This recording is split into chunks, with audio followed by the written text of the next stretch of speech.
parents have always instilled in me this need to be kind to other people, that it should be a requirement, not something that we choose to do. So from a young age, I watched my parents be kind to strangers, to their neighbors. It was almost an expectation as a child that you just go out to the world and you're kind to other people. I started volunteering at UNC hospitals when I was 14. I spent a summer volunteering. So it was me actively choosing to volunteer.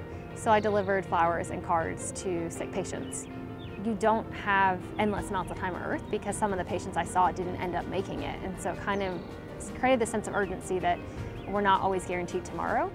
We're getting this Red Balloon for you, but it's taking some time. Say hi. Thank you.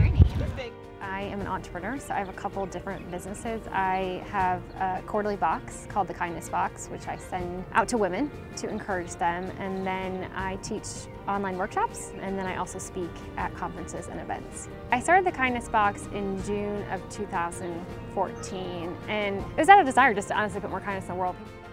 I had a social media following at the time. I was sending goodies out to college girls, and a lot of people were like, I would love a box that's happy and it's a pick-me-upper and I could send it to a friend. So it was through having social media and listening to the people that were already following me and engaging with me and seeing me already kind of send these kind boxes into the world. I just didn't have it as a business. Got it. Thank you so much. So I'm doing a wide range of things. I'm passing out ice cream, popsicles, and balloons to people in exchange for them to do an act of kindness.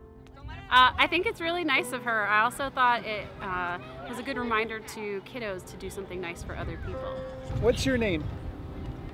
I think this put a smile on our face, and I think that we're gonna go with that smile and be nice to everyone through the day, and it put us in a good mood, and I think we'll try to, you know, smile at people and be nice to people. I think probably my most favorite and impactful one was I did donuts in November, and I believe the election was on Tuesday and then into Wednesday, and then I did it that Saturday. I got about 120 donuts and brought them out to the park and handed out, and that was the first time I'd really interacted with adults a lot, because a lot of the other events have balloons and popsicles and they're a little bit more catered to kids. So I had not done one that was more adult focused, and so we were able to talk to a lot of people, and I think a lot of people felt like, oh, you're really giving me hope that there's still good in the world, and that humanity as a whole is still really good. I think the best reaction I've ever gotten was probably on my Southwest flight. I hand wrote cards to the 2 pilots and the 4 flight attendants, and I wrote the same letter for all 4 flight attendants and the same letter for the 2 pilots. One of the flight attendants, I guess she read the card part of the way through, and I was just sitting at my seat, and she came running down the aisle in a very dramatic way and ran up and ended up just kind of like hugging me while I was in my seat, very caught off guard, and was like, oh, that was just the nicest thing ever.